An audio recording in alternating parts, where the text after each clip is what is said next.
Assalamualaikum warahmatullahi wabarakatuh. Waalaikumsalam warahmatullahi wabarakatuh. Salam sejahtera, Om Swastiastu, salam kebajikan, Namo Buddhaya. Untuk hari ini kami dari kampus Pertiwi Bekasi, Fakultas Ekonomi Bisnis akan melakukan tugas yang diberikan oleh Miss Alia, yaitu debat paradigma Pancasila sebagai dasar pembangunan. Baik, untuk mempersingkat kita mulai saja. Perkenalan terlebih dahulu. Di sini saya dengan Yopi sebagai ketua. Saya moderator Salwati Fauzia.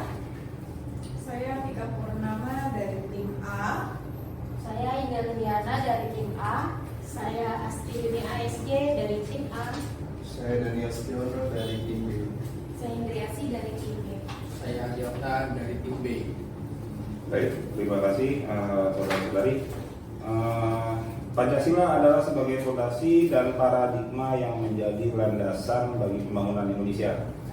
Sebagai paradigma pembangunan, Pancasila memberikan landasan yang kokoh bagi pengembangan berbagai bidang pembangunan seperti ekonomi, pendidikan, kesehatan, lingkungan, dan lainnya.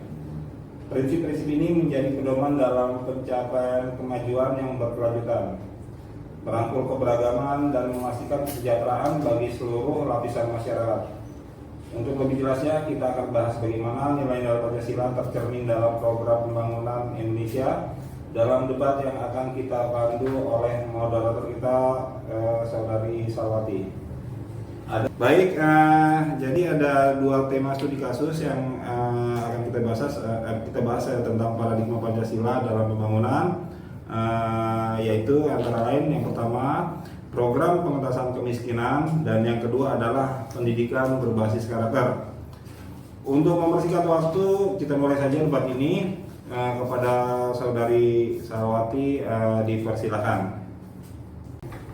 Terima kasih Pak Ketua. Selamat siang rekan-rekan. Selamat datang di debat ini. Seperti yang sudah disampaikan Pak Ketua, ada dua topik studi kasus yang akan kita perdebatkan. Oke, kita mulai saja studi kasus yang pertama tentang program pengentasan kemiskinan. Tim A, Anda bisa dimulai. Terima kasih moderator. Program yang kami usulkan adalah pemberian bantuan langsung kepada keluarga miskin melalui program subsidi pangan. Ini akan memastikan kebutuhan dasar terpenuhi, mengurangi tingkat kelaparan, dan memberikan dorongan ekonomi kepada produsen lokal.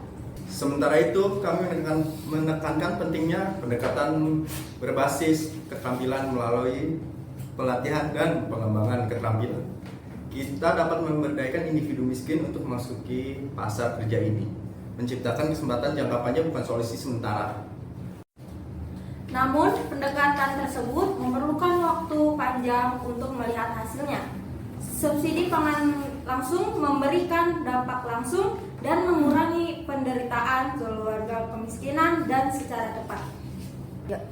Subsidi pangan bisa menjadi solusi jangka pendek, tetapi kami percaya pendekatan berbasis keterampilan menciptakan perubahan struktural yang lebih berkelanjutan, mengurangi ketergantungan pada bantuan pemerintah. Oke, untuk topik pertama, apakah ada usulan lain, rekan-rekan? Ada. Kami juga mengusulkan peningkatan akses pendidikan untuk anak-anak dari keluarga miskin. Ini akan memberikan fondasi yang lebih kuat bagi generasi mendatang dan memecah siklus kemiskinan. Kami setuju dengan peningkatan akses pendidikan. Namun pentingnya mendekati kemiskinan secara holistik tidak boleh diabaikan. Fokus pada keterampilan dan pekerjaan adalah kunci untuk meningkatkan kesejahteraan jangka panjang. Oke, teman-teman, sebenarnya pemerintah sudah mempunyai program-program bansos seperti PIP, JKN KIS, bansos rastra atau bantuan pangan non tunai hingga PKH. Nah, melalui PKH ini keluarga miskin memiliki akses untuk memanfaatkan pelayanan sosial seperti kesehatan, pendidikan, pangan, gizi, perawatan, dan pendampingan termasuk program perlindungan sosial lainnya yang merupakan program komplementer secara berkelanjutan. Ya, saya mau menanggapi dari saudari moderator. Ini bagus. Jika demikian, berarti program PHK ini harusnya dapat terdistribusi secara merata ya. Jadi tidak hanya di satu daerah saja, atau tidak hanya di kota-kota besar saja, dan juga tidak hanya untuk golongan-golongan tertentu, golongan-golongan yang dekat dengan pejabat lingkungan seperti RT, RW, lurah dan lain-lain.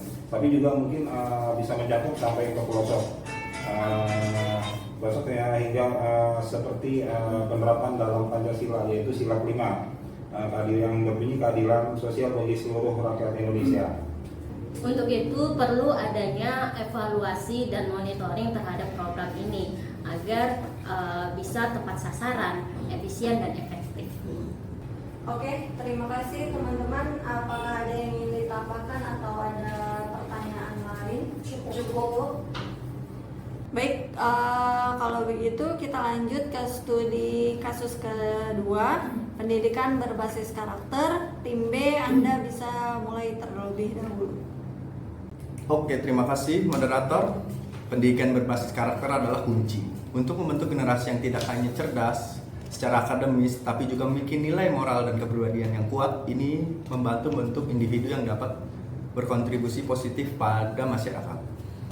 Saya setuju, namun kita tetap tidak boleh mengabaikan aspek-aspek akademis yang esensial. Sekolah juga harus fokus pada pemberikan pengetahuan dan keterampilan agar siswa siap menghadapi persaingan global.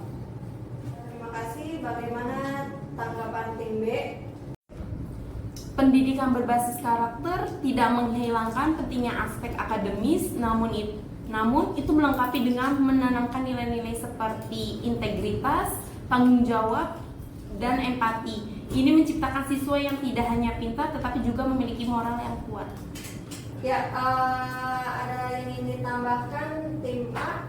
Ya, baik. Dengan adanya pendidikan berbasis karakter ini di sekolah dapat meningkatkan adab siswa yang baik, ilmu, dan adab. Dua hal yang memang harus didapatkan di sekolah, namun pada kenyataannya belum semua sekolah yang menerapkan hal ini. Dan meskipun sudah diterapkan, masih banyak saja pelanggarannya yang terjadi yang dilakukan siswa baik itu di sekolah maupun di luar sekolah. Ya, kita bisa lihat masih ada saja alasan siswa untuk melakukan tawuran, melawan guru, cabut, dan lebih memilih main PS atau kongkow ke mall. Banyak sekali ya. Dan itu menjadi tren agar siswa ini terlihat lebih keren. Jagoan, sangat miris ya melihat karakter anak-anak yang seperti ini. Mau jadi apa bangsa kita jika kita biarkan anak-anak seperti ini, generasi-generasi kita seperti ini. Untuk itu, pendidikan berbasis karakter diperlukan. Meskipun tidak menghilangkan 100% penyimpangan-penyimpangan sosial di masyarakat, setidaknya mengurangi. Ini merupakan upaya kita dalam menciptakan generasi-generasi yang beradab. Tentu tidak hanya di sekolah ya, bisa juga kita terapkan di rumah, sehingga lebih matang lagi karakter yang terbangun. Terakhir, ilmu dan adab dua hal yang tidak bisa dipisahkan. Harus berjalan beriringan. Berbahaya jika hanya ada ilmu tapi tidak punya adab. Contohnya jago di bidang teknologi, dia bisa mendapatkan informasi-informasi pribadi orang lain lalu menggunakannya untuk keuntungan pribadi. Atau bisa merakit bom, kalau tidak beradab, dia bisa saja memusnahkan yang lain dengan bom tersebut. Untuk itu, pentingnya adab dalam kehidupan sehari-hari kita, dan ini bisa dimulai dari rumah dan sekolah.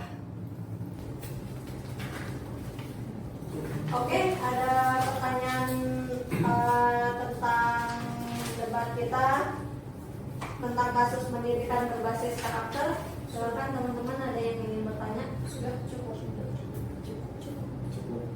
Baik, kalau tidak ada yang mau ditambahkan atau terima kasih kepada pemberi moderator. Mungkin untuk tugas kita dalam melengkapi yang memberikan dari Bu Dia cukup sampai sini. Kami dari tim mahasiswa-mahasiswi Universitas Kampus Bekasi mengakhiri untuk kegiatan debat paradigma Pancasila dalam dua program, itu program pemberantasan kemiskinan dan pendidikan berbasis karakter. Baik, untuk itu sekali lagi saya akhiri. Wabillahi taufiq walhidayah. Wassalamualaikum warahmatullahi wabarakatuh. Waalaikumsalam warahmatullahi wabarakatuh.